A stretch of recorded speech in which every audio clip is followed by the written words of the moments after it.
Hello guys, welcome back our channel Ammulu princess channel. ఇప్పుడైతే తమ్నెల్లో పెట్టిన ప్రకారం ఏపీ ఐసెట్ 2024 ఐసెట్ ఎగ్జామ్కి ఏ సెక్షన్ ఫస్ట్ స్టార్ట్ చేస్తే టైం సరిపోతుంది, మనకిచ్చే 150 మినిట్స్లో ఏ సెక్షన్ స్టార్ట్ చేసుకుంటే వెళ్తే మనకు టైం సరిపోతుంది అని చెప్పి చాలామంది స్టూడెంట్స్ అయితే కామెంట్స్ చేస్తున్నారు. దాని గురించి అయితే నేను వీడియో తీసుకొచ్చేసాను.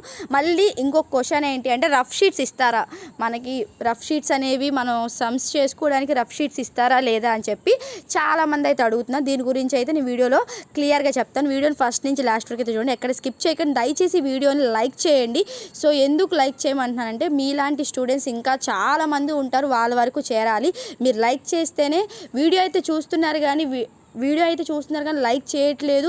సో దయచేసి వీడియోని లైక్ చేయండి. మీకోసం ఇంత కష్టపడుతున్నా కాబట్టి మీరు కూడా ఈ వీడియోని లైక్ చేస్తే చాలామంది స్టూడెంట్స్కి అయితే రీచ్ అవుతుంది. మీరు రీచ్ అయ్యేలాగా చేయాలి అంటే అది మీ చేతుల్లోనే ఉంది. వాళ్ళకు కూడా ఇలాంటి టిప్స్ కావాలి కాబట్టి మన యూట్యూబ్ వాళ్ళు ఏంటి అంటే, మీరు లైక్ చేస్తేనే వాళ్ళ వరకు చేరేటట్టు హెల్ప్ చేస్తారు. సో దయచేసి వీడియోని లైక్ చేయండి. ఇప్పుడైతే మనం వీడియోలోకి అయితే వెళ్ళిపోదాం.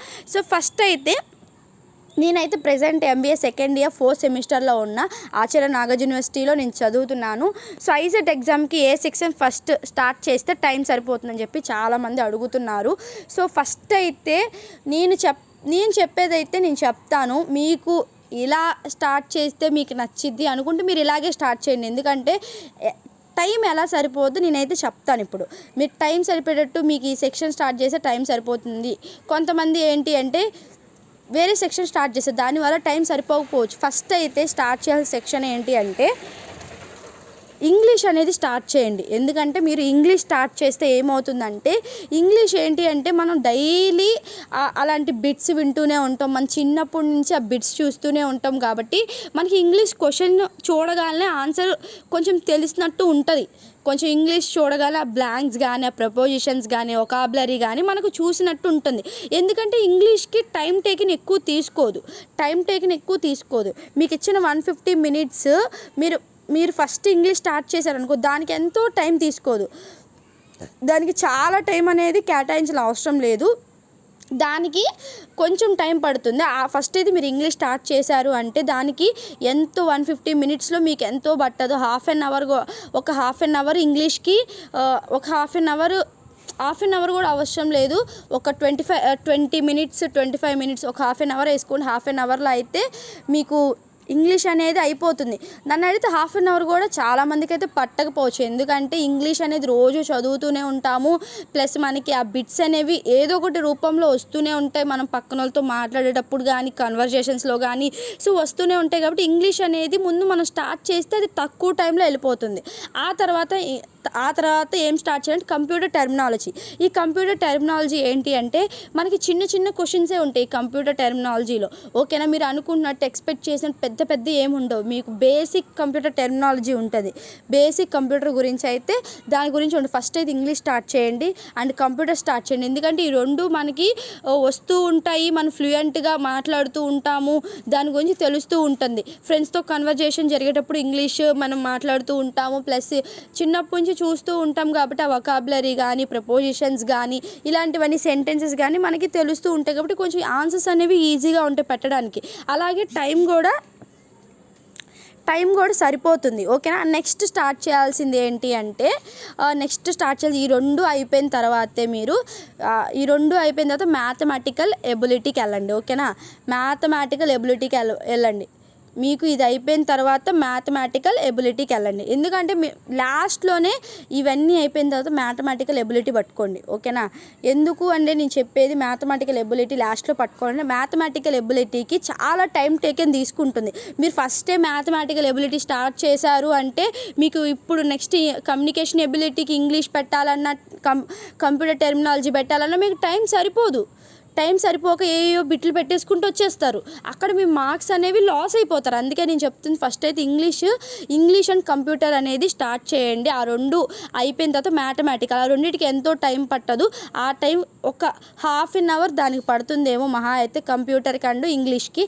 ఆ హాఫ్ అన్ అవర్ తర్వాత మిగతా టైం అంతా మీరు ఇంకా మ్యాథమెటికల్ ఎబిలిటీకి పెట్టుకోండి. ఓకేనా, మ్యాథమెటికల్ ఎబిలిటీకి పెట్టుకుంటే మ్యాథమెటికల్ ఎబిలిటీకి, అనలైటికల్ ఎబిలిటీకి, ఈ రెండింటికి అయితే పెట్టుకోండి. ఓకేనా, ఈ రెండింటికి మీరు మిగతా టైం అంతా మిగతా టైం అంతా దానికే పెట్టుకోండి. ఈ 2 ఫస్ట్ అయితే ఇంగ్లీషు, కంప్యూటర్ టెర్మినాలజీ అయితే పూర్తి చేయండి. ఎందుకంటే తక్కువ టైంలో అయిపోతుంది కాబట్టి. మీరు ఫస్టే మ్యాథమెటికల్ ఎబిలిటీ కానీ, అనలిటికల్ ఎబిలిటీ కానీ స్టార్ట్ చేస్తే మీరు నెక్స్ట్ ఇంగ్లీష్ బిట్స్ కానీ, కంప్యూటర్ టెర్మినాలజీ బిట్స్ కానీ మీరు చదివి పెట్టలేరు. అప్పుడు మీకు ఏది పడితే అది బిట్స్ పెట్టడం అయితే జరుగుతుంది.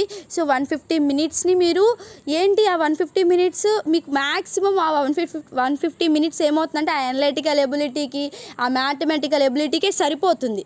ఎందుకంటే చాలామంది అది చాలా టఫ్ కదా. అనలిటికల్ ఎబిలిటీ కానీ మ్యాథమెటికల్ ఎబిలిటీ సమ్ చేయాలి, దానికి ఆన్సర్ రావాలి, ఆ తర్వాత ఆప్షన్ పెట్టాలి.